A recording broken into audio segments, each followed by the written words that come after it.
Now we're going to take a look at one of the more interesting graphs, I think, personally, is on the internet.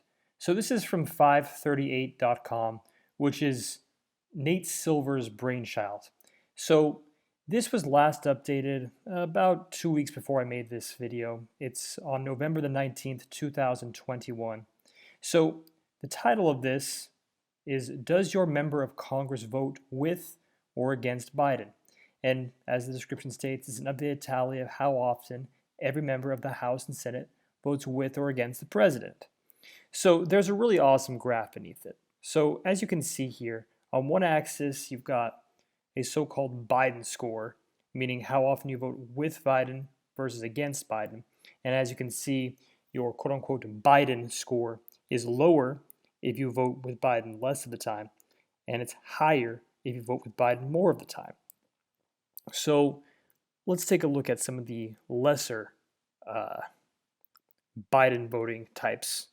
Those would include guys like Josh Hawley from Missouri. We're looking at the Senate, of course. Ted Cruz from Texas, Rick Scott from Florida, Marsha Blackburn, Tom Cotton. Republican senators from relatively right-wing kind of places. And then when we look at some of the more Biden in favor of Biden places, so voting more with Biden, we can see at the top here, there's just a big string of blue. So there are a handful of Democratic senators who have voted against the president on a handful of occasions, like Jackie Rose and Tammy Baldwin, Elizabeth Warren, surprisingly, and Chris Van Hollen have voted against Biden on some occasion. But amazingly, there's very, very little break within the Democratic Party against Joe Biden.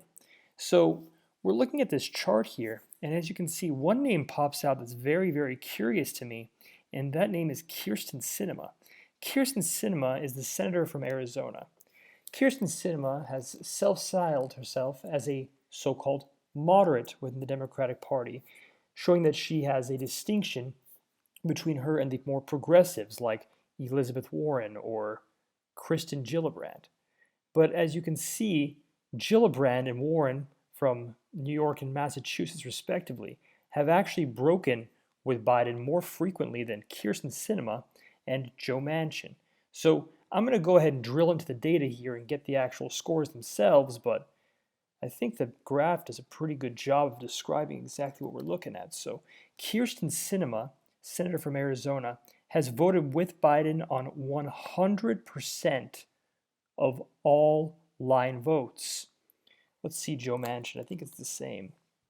Joe Manchin also has voted with Biden on 100% of the votes. Go back to Sinema for a moment there. So Kyrsten Sinema, as you can see here, her Biden margin is extremely low. She's at plus 0.3, or pardon me, her Biden plus minus is at plus 17.7. So Kyrsten Sinema was projected to vote with Biden 100 minus 17.7, so about 81, 82% of the time. Meanwhile, she's actually voting with Biden 100% of the time. The state that she's from, Arizona, voted for President Biden in the most recent election by a margin of 0.3. So this kind of shows you the importance of elections. This shows you just how crazy democracy can be in that Arizona barely, and I mean barely, favored Biden in the most recent election. Yet their senator is voting with Biden 100% of the time. Now, Arizona has a second senator. He's actually coming up for re-election next year for 2022. And Mark Kelly is his name. Mark Kelly, similarly, in the same election, because he ran in 2020 as Biden, where Biden won the state by 0.3%, votes with Biden also 100% of the time. But this is pretty typical of the Democratic Party by and large.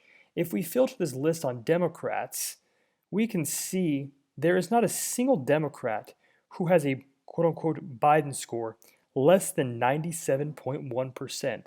So to be clear, there isn't a single Democrat elected right now in the U.S. Senate who has sided with the Democrats less than 97% of the time. Let's see how that compares to Republicans. So we look at Republicans, and there's a lot of talk right now within the Democratic Party that the Republicans are blocking Biden's Build Back Better agenda.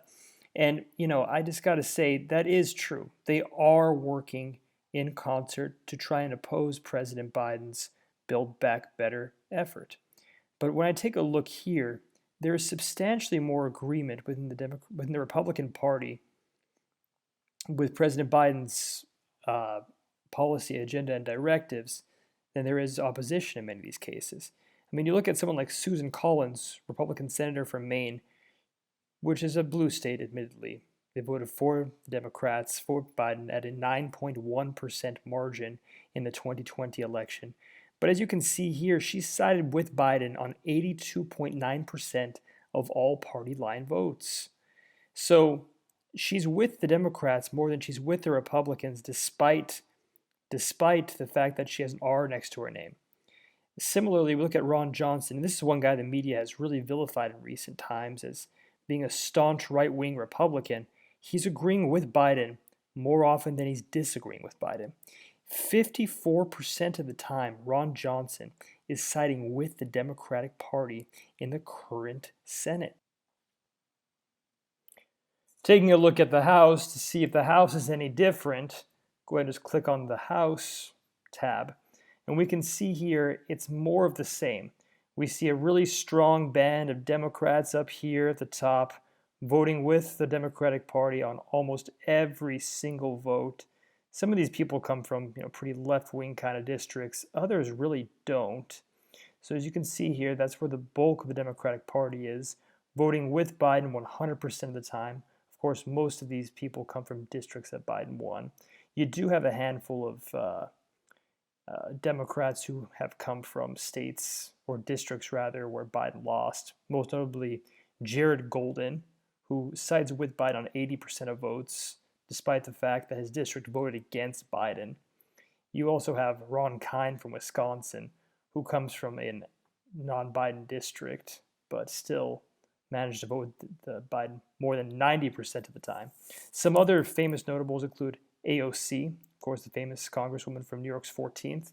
She votes with Biden about 90% of the time. Granted, sometimes she disagrees with Biden because she feels she's more progressive than the general Democratic Party. But you don't see the same strong cluster with Republicans. You do see a lot of Republicans crossing the line. I mean, you even have here one Republican who votes with the Democrats more often than not, Brian Fitzpatrick from Pennsylvania's 1st, which of course may be just in that the district he's from did favor Biden in the most recent election. And you do have right here this handful of Republicans who are sitting in, presumptively gently Biden districts that Biden won by just a little bit, and they are actually voting against Biden more often than not.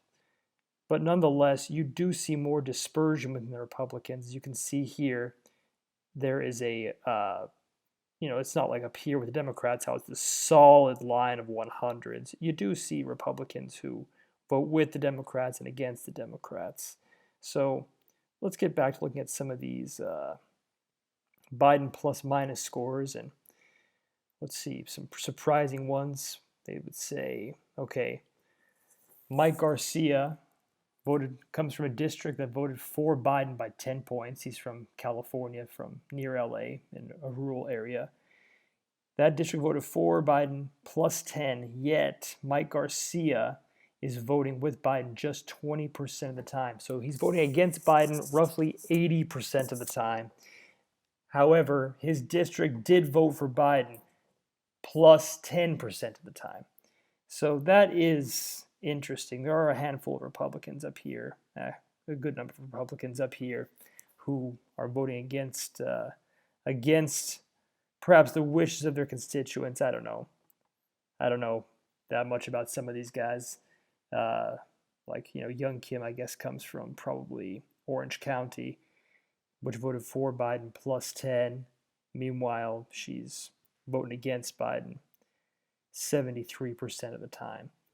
So this is some pretty interesting stuff, but by and large, it does lend credence to the narrative that I'm putting together here, which states that Democrats tend to stick together, while Republicans really, at this point in time at least, I'm not saying this has always been the case, but in the current Congress, without a shadow of a doubt, the Republicans are more moderate than the Democrats.